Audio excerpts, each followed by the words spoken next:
안녕하세요 여러분. 오늘의 흥미로운 영상 내용은 프랑스, 이란 장관회의 앞두고 미국 핵 요구 지지 그리고 엔비디아 주가 하락, 주가 상승의 원인은? 에 관한 것입니다.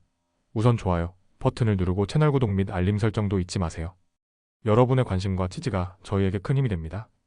첫 영상은 중동에서 전해진 매우 중요한 외교 및 군사 관련 소식을 중심으로 이야기해보겠습니다. 이 내용은 미국의 유력 경제 매체 월스트리트 저널의 보도를 바탕으로 현재 중동 지역에서 벌어지고 있는 핵 갈등과 국제사회의 대응에 대한 내용을 쉽게 풀어 설명해드리겠습니다. 먼저 지금 유럽 각국 외무장관들이 스위스 제네바에 모였습니다. 이들은 이란의 외무장관인 아바스 아라그치와 만나 현재 긴장감이 고조되고 있는 이란 핵 프로그램 문제를 논의하고자 회동을 추진하고 있습니다. 이 회의에는 프랑스, 독일, 영국, 그리고 유럽연합의 외교수장들이 참석할 예정입니다. 이런 가운데 프랑스 대통령 에마뉘엘 마크롱은 회담에 앞서 강경한 입장을 밝혔습니다. 마크롱 대통령은 이란이 더 이상 우라늄을 농축하지 말아야 하며 탄도미사일과 같은 군사적 역량을 제한해야 한다고 강조했습니다. 특히 그는 핵 문제에 대한 진지한 협상 복귀가 필요하다며 테러 조직에 대한 자금 지원 중단도 반드시 우선시돼야 한다고 목소리를 높였습니다. 하지만 이란은 여전히 완강한 태도를 유지하고 있습니다. 아라그치 외무장관은 공격을 받는 와중에 핵 프로그램의 미래에 대해 논의할 수는 없다고 밝혔습니다. 이란 측은 자신들의 핵 프로그램이 오로지 평화적인 목적임을 반복 주장하고 있으며 미국과 유럽의 우려에 대해 방어적인 입장을 취하고 있습니다.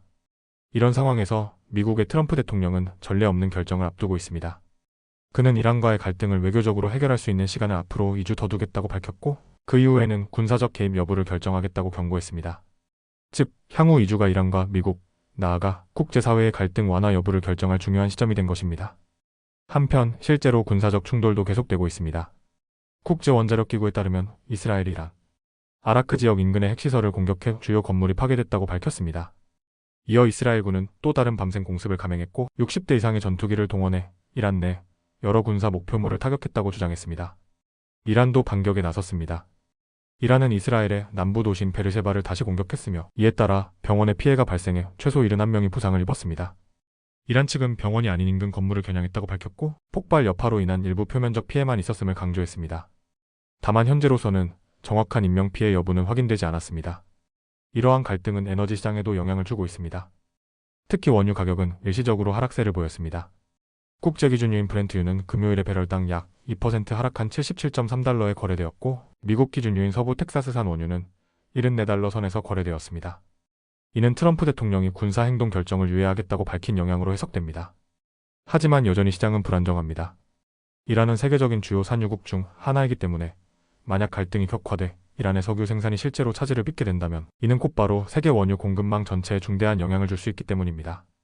특히 이란산 석유의 상당량이 호르무즈 해협을 통해 수출되는데 이 해협은 전 세계 원유 수송의 핵심 경로로 여겨지고 있어 긴장감이 더욱 커지고 있습니다. 지금 중동은 핵 문제와 군사, 충돌, 그리고 에너지 시장 불안까지 겹치며 세계 각국의 시선이 집중되고 있는 상황입니다. 앞으로 2주 트럼프 대통령의 결정과 유럽과 이란의 협상 결과가 이 지역의 향방을 크게 좌우할 것입니다. 다음 영상은 전 세계 주식시장에서 가장 주목받는 기업 중 하나인 엔비디아의 최신 주가 동향과 그 배경에 대해 이야기해보겠습니다. 이 내용은 미국의 유력 경제 매체 월스트리트 저널의 보도를 바탕으로 정리한 것입니다. 우선 엔비디아의 주가는 최근 들어 계속해서 고공행진을 이어왔습니다. 올해 1월에 기록한 사상 최고가인 주당 149.43달러에 근접할 정도로 강세를 보였고 불과 몇 달 전인 4월 말에는 100달러도 채 되지 않던 주가가 단기간에 급등한 것입니다. 하지만 금요일 오전 거래에서 주가는 소폭 하락해 145.38달러를 기록하며 전일 대비 약 0.1% 내려갔습니다. 같은 시간 S&P 500 지수는 오히려 0.2% 상승한 것과는 대조적인 모습이었습니다. 이처럼 주가는 약간 조정을 받았지만 전반적으로 시장은 여전히 엔비디아의 성장 가능성에 큰 기대를 걸고 있습니다. 현재 이 회사의 시가총액은 약 3조 5,500억 달러에 이르며 전 세계 어떤 기술 기업과 비교해도 손색이 없을 정도입니다. 특히 인공지능 산업이 급성장하면서 엔비디아는 그 핵심에 위치해 있는 기업으로 평가받고 있습니다. 왜냐하면 인공지능 모델을 학습시키는데 필요한 고성능 반도체 칩, 즉 GPU를 엔비디아가 사실상 독점 공급하고 있기 때문입니다. 그런데도 불구하고 주가가 조정받은 데는 또 다른 이유가 있습니다. 바로 중국 변수입니다. 최근 다시 한번 제기된 의혹에 따르면 중국 내 일부 기업들이 엔비디아의 고성능 AI 칩이 장착된 서버를 불법적으로 들여와 사용하고 있다는 보도가 나왔습니다. 월스트리트 저널은 이번 주 보도에서 중국 내 한 회사가 엔비디아 칩을 탑재한 서버를 실제로 사용 중이라고 전했습니다. 이 장비들은 말레이시아를 통해 밀반입된 것으로 추정되며 현재 말레이시아 당국이 조사에 착수한 상태입니다. 엔비디아 측은 이에 대해 공식적인 입장을 내놓지 않았지만 그동안 회사는 여러 차례 중국 수출 제한의 부정적 영향을 경고해 왔습니다. 특히 엔비디아의 최고 경영자 젠슨 황은 과거 인터뷰에서 트럼프 행정부가 중국으로의 칩 수출을 제한하면 우리 회사는 최대 150억 달러의 매출 손실을 입게 될 것이라며 오히려 이러한 제한 조치가 중국 내부 반도체 산업의 성장을 촉진시키는 결과를 초래할 수 있다고 말한 바 있습니다. 이는 단순한 수출 규제의 문제가 아니라 엔비디아의 글로벌 공급망과 매출 구조 전체에 영향을 줄 수 있는 복잡한 사안입니다.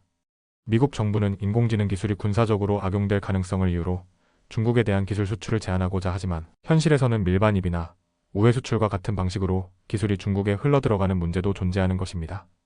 한편 엔비디아 외에도 반도체 업계의 주요 기업들도 비슷한 주가 흐름을 보이고 있습니다. AMD는 같은 날 오전 거래에서 3.6%나 상승한 반면 브로드컴은 0.7% 하락했습니다. 이는 각 기업이 보유한 기술력과 중국 관련 노출 수준 그리고 AI 시장에서의 포지션 차이 때문으로 분석됩니다. 결국 이번 엔비디아 주가 하락은 단순한 실적이나 기술 문제가 아닌 국제 정치와 무역 규제 그리고 글로벌 공급망이라는 보다 복잡한 맥락 속에서 발생한 일이라 할 수 있습니다. 투자자들은 이제 단순히 제품의 성능이나 시장 점유율만이 아니라 지정학적 리스크와 정부 정책까지 모두 고려해야 하는 시대에 살고 있는 셈입니다. 앞으로도 엔비디아가 AI 기술을 기반으로 계속해서 성장을 이어갈 수 있을지 그리고 미국과 중국 간의 긴장이 이 회사의 미래에 어떤 영향을 줄 것인지 계속해서 주의 깊게 지켜봐야 할 것입니다. 오늘은 여기까지입니다. 다음 영상에서 더 유익하고 흥미로운 내용으로 찾아뵙겠습니다. 이 영상은 투자 의견이 아닙니다. 매우 감사합니다.